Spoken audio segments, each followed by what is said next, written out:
जी बच्चों, तो I hope सब ठीक होगा। वापस आ गए हम आज फिर से ऑनलाइन।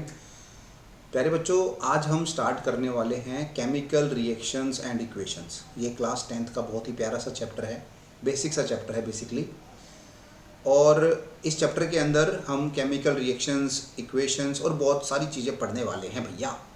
ठीक है, तो पहले तो ये बता दूँ, क्लास 10th बहुत ही इंटरेस्टिंग क्लास होती है। एक तो हम जो बच्चे होते हैं वो पहली बार बोर्ड का सामना कर रहे होते हैं अपने जीवन काल में, और दूसरी बात, इस 10th के बाद अचानक से उनकी दुनिया बदल जाती है, क्योंकि उनको एक स्ट्रीम चूज़ करनी होती है, चाहे वो साइंस स्ट्रीम हो, कॉमर्स हो, आर्ट्स हो या कोई और चीज़ हो।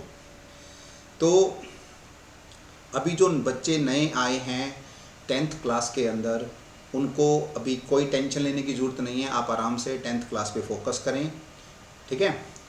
जहाँ से भी आप पढ़ रहे हैं पढ़ें, अच्छे से पढ़ें। जो 10th क्लास अभी ख़त्म होने जा रही है उनके लिए हम एक छोटी सी काउंसलिंग क्लास लेके आ रहे हैं, और आई थिंक उसकी जो डेट है वो है 17 मार्च। 17 मार्च को आप तैयार रहना। यूट्यूब पे भी अपना एक वीडियो आने वाली है जिसमें मैं हर स्ट्रीम के प्रोज एंड कॉन्स के बारे में बताऊंगा। साइंस स्ट्रीम के बेनिफिट, नुकसान, या बाकी जो स्ट्रीम्स हैं उनके बेनिफिट और नुकसान, काफ़ी मिथ मैं बच्चों की दूर करूंगा।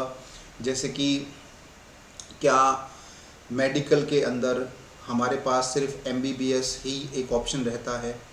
क्या नॉन मेडिकल के अंदर NDA और JEE मेंस ही दो बड़े ऑप्शंस होते हैं? CUET का क्या रोल है, और आगे जाके 2 साल हम उसको कैसे प्रिपेयर करेंगे? इसके अलावा यदि कोई बच्चा गेम के साथ साथ एजुकेशन को मैनेज करना चाहता है तो उसको कैसे वो मैनेज करे? कुछ बच्चे जो है ना अभी से बिजनेसमैन बनना चाहते हैं, तो उस बिजनेसमैन पॉइंट ऑफ व्यू से वो बच्चे कॉमर्स स्ट्रीम लेते हैं। तो क्या कॉमर्स स्ट्रीम के द्वारा ही बिजनेसमैन या बिजनेस स्टार्ट किया जा सकता है? इन सब बातों पे बहुत अच्छे से डिटेल में हम बात करेंगे। कुछ पास्ट एक्सपीरियंसेस जो हैं मेरे बच्चों के वो भी मैं लेके आऊँगा। तो स्टे ट्यून, 17 मार्च को काउंसलिंग क्लास आपके पास पहुंचने वाली है। क्या बात है सर, क्या बात है सर, क्या बात, ये बात है। अरे सर क्या बात। ठीक है, चलिए तो आज आते हैं हम अपने चैप्टर की तरफ, जिसका नाम है chemical reaction and equation, chapter 1 chemistry का। ओके, तो प्यारे बच्चों, सबसे पहले तो ना इसी वर्ड से स्टार्ट करते हैं। What do you mean by chemical? भाई केमिकल क्या होता है? देखो बेटा, आपके डेली लाइफ में आप पानी पीते हो, ऑक्सीजन गैस को इनहेल करते हो, CO2 को बाहर छोड़ते हो, खाने में अलग अलग चीज़ें खाते हो, दूध पीते हो। हर एक चीज़ का एक केमिकल फॉर्मूला होता है जो कि एस्काई ने, यानी कि अमेरिकन इंस्टीट्यूट ने बाकी सभी देशों के साथ मिलकर फिक्स किए थे। जैसे एयर के अंदर O2 होती है ना, तो उसको O2 ही क्यों बोलते हैं, कुछ और क्यों नहीं बोलते? क्योंकि ये ऑलरेडी फिक्स है, इनका नाम ऑलरेडी फिक्स है ना। वाटर को हम H2O बोलते हैं, जिसके अंदर 2 हाइड्रोजन एटम है, 1 ऑक्सीजन एटम है। तो ये जो मैं आपके सामने बोल रहा हूँ ये केमिकल फॉर्मूलाज हैं, और मैं आप बच्चों से रिक्वेस्ट करूँगा, please try to make a habit, जितने भी केमिकल फॉर्मूलाज आपके सामने आएंगे ना बेटा, चाहे वो छोटा सा हाइड्रोजन का ही क्यों ना हो, उसको लिख लीजिए, उसके सामने उसका नाम लिख लीजिए, हाइड्रोजन, हाइड्रोजन गैस। जैसे कि मैं बात करता हूँ NaCl, सबको पता है कॉमन सोल्ट है। भाई साहब इसको लिस्ट में लिख लीजिए। इस चैप्टर के एंड तक अगर आपने 40 से 45 केमिकल्स के नाम लिख लिए, उनके फॉर्मूलेज को लिख लिया, आने वाली जो केमिस्ट्री ना भाई साहब मक्खन हो जाएगी, हलवा हो जाएगी आप लोगों के लिए। तो पहला काम मैं हमेशा बच्चों को बोलता हूँ, भैया just try to make a list. ठीक है, तो सबको ये बात समझ में आ गई कि केमिकल क्या होता है? ठीक है, कोई भी सबस्टांस जो हमारे सराउंडिंग में है, जिसकी कुछ फिजिकल और केमिकल प्रॉपर्टीज़ है, दैट इज़ केमिकल। अब यही जो केमिकल है ये रिएक्शन शो करता है। इसका मतलब क्या है? केमिकल जो है वो एक चीज़ से दूसरे केमिकल में कन्वर्ट होता है, या एक ही केमिकल अपनी स्टेट चेंज करता है। ऐसे प्रोसेस को कहते हैं रिएक्शन। जैसे भैया दूध लिया, उसके अंदर नींबू डाल दिया बढ़िया से, सुबह तक क्या देखोगे, बढ़िया सी दही बन गई है। तो रिएक्टेंट या फिर एक केमिकल था दूध, जो नींबू डालने पर दूसरे चीज़ में, दूसरे केमिकल में कन्वर्ट हो गया, that is dahi. Are you getting my words? Yes और नो बोल। ठीक है, तो अब बात करते हैं आगे। इस चैप्टर के अंदर हम क्या क्या चीज़ें पढ़ने वाले हैं या फिर इस चैप्टर का इंडेक्सिंग क्या है, तो ज़रा ध्यान से देखो बेटा। हम स्टार्ट करेंगे विद केमिकल रिएक्शंस, जो कि मैं अभी फिर से समझाऊंगा कि भैया होता क्या है, केमिकल रिएक्शन होने के सबूत क्या है। यदि किसी केमिकल के अंदर उसकी स्टेट चेंज हो गई हो, कलर चेंज हो गया हो, या उसके अंदर से गैस निकली हो, या उस केमिकल का टेम्परेचर चेंज हो गया हो टेस्ट ट्यूब में रखे रखे, तो हम कह सकते हैं कि कोई केमिकल रिएक्शन हुई है। ठीक है। इसके अलावा हम अलग अलग तरीक़ों से केमिकल रिएक्शन को लिखना सीखेंगे, किसी केमिकल रिएक्शन को बैलेंस क्यों किया जाता है वो सीखेंगे, और फिर उसको सिंबॉलिक फॉर्म में सीखेंगे कि केमिकल फॉर्मूले की फॉर्म में हम उसको कैसे लिख सकते हैं। देन बेटा इस चैप्टर की जान कहे जाने वाले इस टॉपिक के ऊपर आएंगे, है ना, ये इस चैप्टर की जान है भाई, टाइप्स ऑफ केमिकल रिएक्शन। तो हम combination, decomposition, displacement, double displacement, ये सब रिएक्शन देखेंगे, इनके अच्छे से एग्जाम्पल देखेंगे, PYQs जो इन टॉपिक्स पे आए हुए हैं वो सब देखेंगे, अच्छे से समझेंगे, बहुत बारीकी से समझेंगे इन चीज़ को। एंड देन ये भी एक टाइप ऑफ रिएक्शन है, रिडॉक्स रिएक्शन, इसको हम अलग से देखेंगे क्योंकि ये आपको 11th-12th में भी परेशान करने वाली है। उसमें हम ऑक्सीडाइजिंग एजेंट, रिड्यूसिंग एजेंट, ये सब देखने वाले हैं। और इसी में से 2 सब टॉपिक निकल के आते हैं, corrosion and rancidity. Basically 2 problems हैं जो मेटल्स को, फूड को ख़राब करती हैं। तो इस तरह से ये चैप्टर चलेगा। तो इस चैप्टर को मैं बेसिकली ना 4 स्लॉट्स में डिवाइड कर रहा हूँ। स्लॉट नंबर 1 जहाँ पे हम एक केमिकल रिएक्शन को जानने की कोशिश करेंगे। स्लॉट नंबर 2 हम उस केमिकल रिएक्शन को रिप्रेजेंट करेंगे, उसको बैलेंस करेंगे। स्लॉट नंबर 3 जिसमें हम टाइप्स ऑफ रिएक्शंस को देखेंगे, जो ये 4 टाइप्स हैं। एंड स्लॉट नंबर 4 जिसमें हम रिडॉक्स रिएक्शन को देखेंगे, कोरोजन को देखेंगे और रेंसिडिटी को देखेंगे। ठीक है बेटा। तो देखिए मैथ में ना एक अच्छी बात है, मैथ जो जिसने भी भैया मैथ बनाया ना भाई, क्या गजब चीज़ बनाई है। क्यों? हमें ना नंबर्स याद रहते हैं, समझ रहे हो आप। हमें बड़ी बड़ी थ्योरी याद नहीं थी, लेकिन नंबर फटाक से याद हो जाते हैं। हमारा मोबाइल नंबर है, फटाक से याद हो जाता है। तो इसी तरह से आप भी कोशिश करें पूरी साइंस को नंबर्स में याद रखें। जैसे मैंने क्या कहा कि केमिकल रिएक्शन और इक्वेशन के अंदर हम 4 स्लॉट बनाएंगे। पहले स्लॉट में केमिकल रिएक्शन क्या होती है, कैसे उसका पता करें, वो पढ़ेंगे। दूसरे स्लॉट में केमिकल रिएक्शन को कैसे रिप्रेजेंट करना है, उसको बैलेंस कैसे करना है, सिंबॉलिक फॉर्म में कैसे लिखना है। तीसरे स्लॉट में टाइप्स ऑफ रिएक्शंस पढ़ेंगे। चौथे स्लॉट में पढ़ेंगे रिडॉक्स रिएक्शन और साथ में कोरोजन एंड रेंसिडिटी। ठीक है भाई। तो बड़े ही जोश के साथ स्टार्ट करते हैं। एक बार सब जोर से लिख दो, हाउस द जोश। ठीक है, तो आवाज़ तो आएगी नहीं। तो अब आते हैं पहली चीज़ कि भैया पता कैसे चले कि कोई रिएक्शन हो रही है या नहीं हो रही है। इसके लिए मैं आपको बाकायदा छोटा सा एक्सपेरिमेंट करके दिखाऊंगा यहीं के यहीं, कि आपको फील आएगी हाँ भैया ये रिएक्शन हुई। ठीक है। सो आर यू रेडी गाइस? तो पहले ना एक्सपेरिमेंट ही करके देख लेते हैं कि किस प्रकार से वो एक्सपेरिमेंट हो सकता है। तो आओ। अभी मजा आएगा ना भिड़ो। सो बेटा इन दिस एक्सपेरिमेंट हम एक छोटी सी रिएक्शन जो है वो करके देख रहे हैं, और आप ये डेली लाइफ में देखते हो, कोई बड़ी बात नहीं है इसके अंदर। बट बस मैं ये बताना चाहता था कि जब भी कोई रिएक्शन होती है तो हमें पता कैसे चले कि रिएक्शन हो रही है या नहीं हो रही। तो मैंने क्या कहा, जितनी भी चीज़ें आपके सराउंडिंग में हैं सब में केमिकल है। सब में केमिकल मतलब जिस चीज़ से वो बनी है उसका एक केमिकल फॉर्मूला है ना। जैसे बायोकेमिकल की बात करें तो रुई भी एक बायोकेमिकल है। Now let start the experiment, जिसमें आपको इवोल्यूशन ऑफ गैस दिखेगा। देखिए मेरे पास है कोल्ड ड्रिंक, मैंने अपना शेकर यूज़ किया है, ख़राब हो गया। और मेरे पास है दिस इज़ NaCl, ये आपके घरों में पाया जाने वाला कॉमन सार सॉल्ट। अब बच्चे पता नहीं क्यों ये चीज़ करते रहते हैं, लेकिन जब मैं करता हूँ तब अरे हाँ यार फील आई। तो देखिए, तो मैं क्या करता हूँ, इसको इसमें डाल देता हूँ और आप ऑब्ज़र्व करेंगे कि इसके अंदर से ये देखो, ये जो इवोल्यूशन ऑफ गैस हो रही है ना, this evolution of gas indicates, लो भैया और कर देते हैं, this evolution of gas indicate कि ये जो NaCl है ये कोल्ड ड्रिंक के साथ रिएक्ट कर गया। खराब टेस्ट है। तो चलो, हमने आपके लिए आज हमारी कोल्ड ड्रिंक की कुर्बानी दे दी, वैसे भी मुझे शुगर छोड़नी थी। तो गाइस वापस मूव करते हैं हमारी चीज़ की तरफ। तो चेंजेस लाइक जो भी चीज़ है उस पर हम चेंज इस चेंज के बारे में बात कर रहे हैं। तो बेसिकली चेंज होते क्या चेंज है? चेंज मतलब बदलाव। कोई चीज़ जो है, जैसे यहाँ पर आइसक्रीम पिघल रही है, लेट सपोज ये प्योरली वाटर की बनी थी, तो जब ये सॉलिड फॉर्म में थी तो भी वाटर था, और जब ये आइस बनी तो भी ये वाटर ही है ना। आपने पेपर को काट दिया, उसके छोटे छोटे टुकड़े कर दिए, लेकिन कटने से पहले भी ये पेपर था और कटने के बाद भी पेपर के पीस हैं। Are you getting my words? पानी को आपने बॉयल करके वेपर के फॉर्म में बाहर निकाल दिया, वो पहले भी पानी था, अभी भी पानी है। तो कहने का मतलब है ऐसा चेंज जिसमें बेटा मॉलिक्यूलर फॉर्मूला सेम रहे, वाटर तो वाटर ही रहे, वाटर दूध ना बने। तो ऐसा चेंज जिसमें मॉलिक्यूलर फॉर्मूला सेम रहे, ऐसे चेंज को बोलते हैं बेटा physical change. I hope are you getting my words? Yes और नो बोल। लेकिन कोई ऐसा चेंज हो, जैसे कि हमने लकड़ी को जला दिया, वो राख बन गई, उस राख से दोबारा लकड़ी नहीं बना सकते। हमारा जो फल है वो गल गया, सड़ गया, उसको दोबारा प्योरली वैसा ही फ्रूट नहीं बना सकते। इसके अलावा हमारा लोहा है, वो इन्वायरमेंट में रखा है, उस पर जंग लग गया, वो ख़राब हो गया, उसको वापस वैसा ही प्योर लोहा नहीं बना सकते। और हमारा खाना जो है ना, हम खाना जो खा रहे हैं वो आप समझ ही गए होंगे, उसको वापस खाने में कन्वर्ट नहीं कर सकते।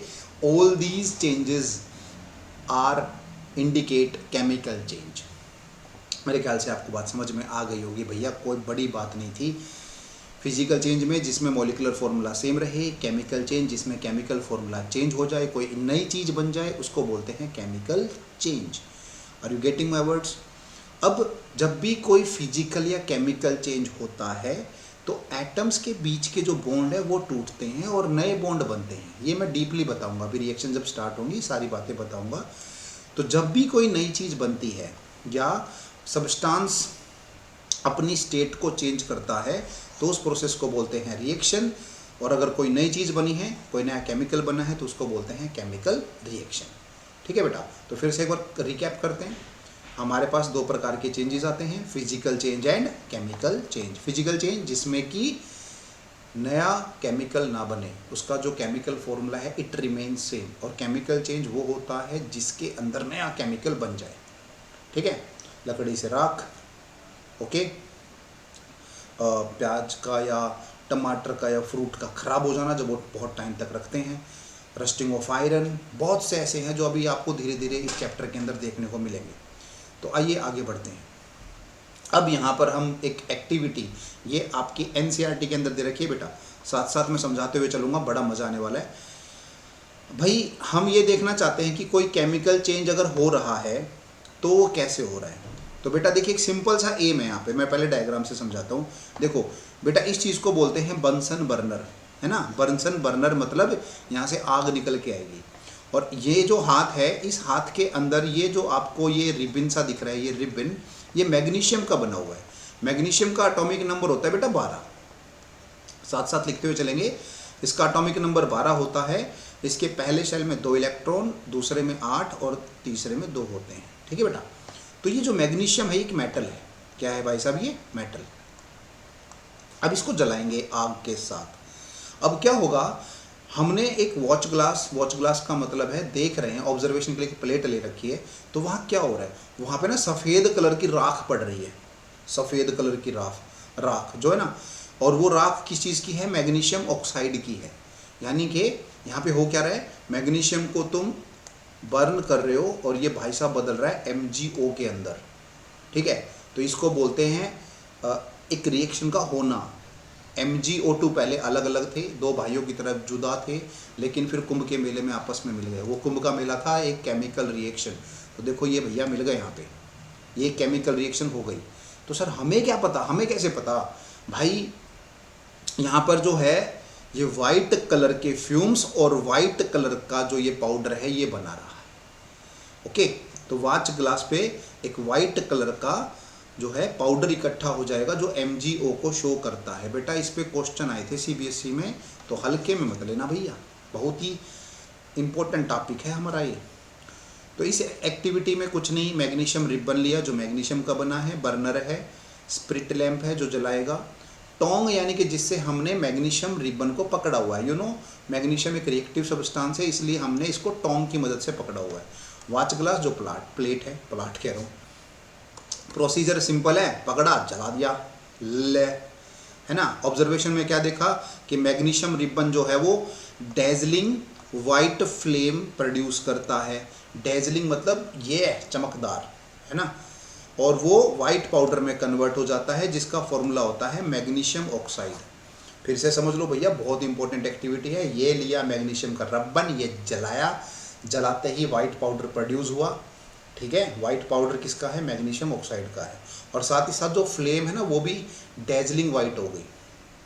ओके, तो इससे दो तीन चीज़ें पता चली कि मैग्नीशियम जो है वो आग के साथ जलकर कुछ नई चीज़ बना रहा है, और जब नई चीज़ बनाते हैं तो उसको हम बोलते हैं केमिकल रिएक्शन।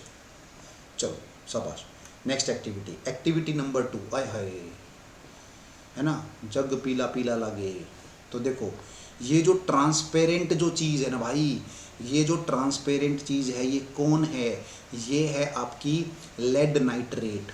देखो बिल्कुल पानी के जैसा लग रहा है, साफ सुथरा। और इस लेड नाइट्रेट के अंदर देखो दूसरी पानी जैसी चीज़ मिला दी, ये है पोटेशियम आयोडाइड। दो फॉर्मूले बता दिए भाई साहब, lead nitrate PbNO3 whole twice plus potassium iodide Ki। ठीक है बेटा, इससे बना क्या होगा?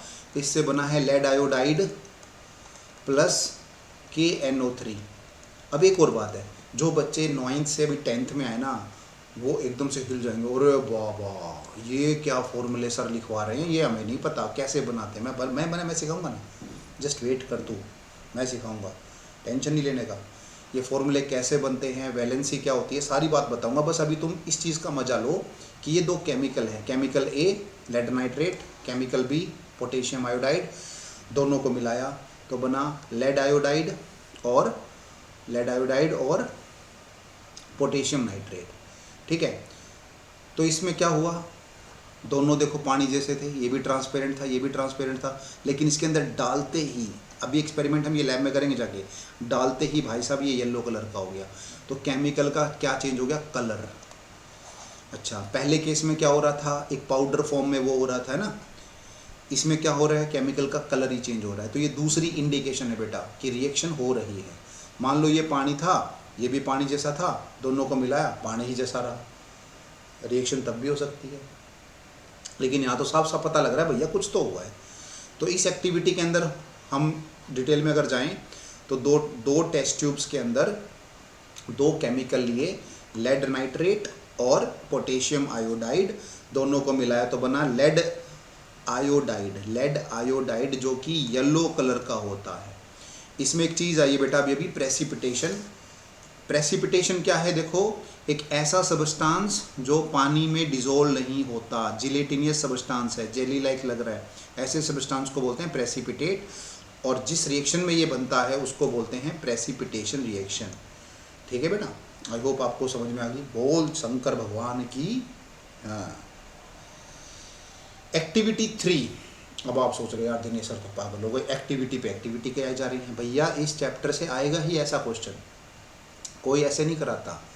अभी तक टीचर क्या करते, चलो भैया रिएक्शन ये होती है, इसको बैलेंस ऐसे करते हैं, टाइप्स ऑफ रिएक्शन ये, बैठ 2 दिन में चैप्टर खत्म। लेकिन एक्टिविटीज़ पे कोई ध्यान नहीं देता। और CBSE क्या कर रहा है, आ जाओ एक्टिविटी में फंसाऊंगा तुम्हें। Now in the third activity हम यहाँ पर देखो जिंक ग्रेन्युअल्स ले रहे हैं, जिंक के टुकड़े, उसको तुमने डाल दिया डाइल्यूट सल्फ्यूरिक एसिड में भाई, एसिड में डाल दिया। तो बेसिकली क्या हो रहा है यहाँ पे, मेटल प्लस एसिड जो कि देगा सॉल्ट प्लस हाइड्रोजन गैस। इसको पकड़ लो, हाइड्रोजन गैस मतलब इवोल्यूशन ऑफ गैस होगा यहाँ पे। तो देखो ये मैंने ना कोल्ड ड्रिंक से भी दिखाया था, नमक डाला था तो एक गैस के बबल निकले थे, वो गैस तो CO2 थी, लेकिन यहाँ जो गैस निकलने वाली है वो हाइड्रोजन गैस है। ये है थर्ड इंडिकेशन कि केमिकल रिएक्शन हो रही है या नहीं हो रही। अच्छा जी, जब भी इस रिएक्शन को करोगे तो हमने देखो कॉर्क लगाया और कॉर्क के अंदर एक छोटा सा स्मॉल माउथ लगाया है जिससे कि एयर बाहर आएगी। तो यहाँ से कौन सी एयर बाहर आएगी, हाइड्रोजन। ट्रांसपेरेंट होती है, ट्रांसपेरेंट मतलब उसका कलर नहीं होता, तो हमें कैसे पता चलेगा कि हाइड्रोजन आ रही है कि ऑक्सीजन आ रही है कि क्या आ रहा है। तो हम क्या करेंगे, एक बर्निंग मैच स्टिक लेके आएंगे यहाँ पे, और जैसे ही बर्निंग मैच स्टिक लेके आएंगे तो पॉपअप साउंड आएगा, ऐसा करके दिखाओ। हाँ वेरी गुड, 2-3 बार और करो। तो इसको बोलते हैं पॉपअप साउंड। तो पॉपअप साउंड निकल के आएगा और पॉपअप साउंड से पता लग जाएगा कौन सी गैस है, हाइड्रोजन गैस है। तो आई होप आपको ये एक्टिविटी थर्ड भी समझ में आ गई।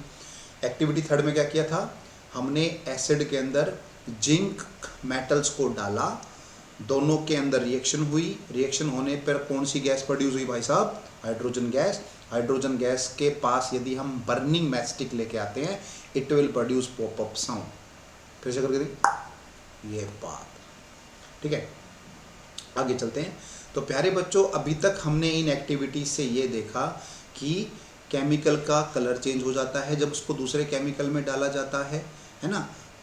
Sorry, this is the state, की स्टेट चेंज हो सकती है, सॉलिड से लिक्विड, लिक्विड से गैस।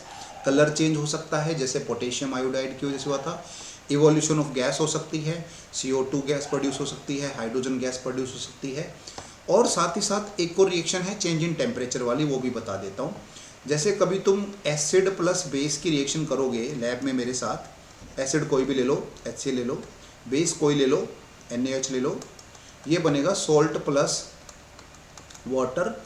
लेकिन प्यारे बच्चों, पता है खास बात क्या होती है, जिस टेस्ट ट्यूब के अंदर ये एक्सपेरिमेंट करेंगे ना, वो टेस्ट ट्यूब अपने आप गर्म हो जाएगी बिना हीट दिए, जो कि ये शो करती है कि केमिकल्स का टेम्परेचर भी चेंज हो सकता है। और यदि केमिकल्स का टेम्परेचर चेंज होता है तो भी एक केमिकल रिएक्शन को इंडिकेट कर रहा है। हो, आई होप आपको इतनी बातें समझ में आ गई होंगी। Change in state, change in colour, evolution of gas, change in temperature, ठीक है।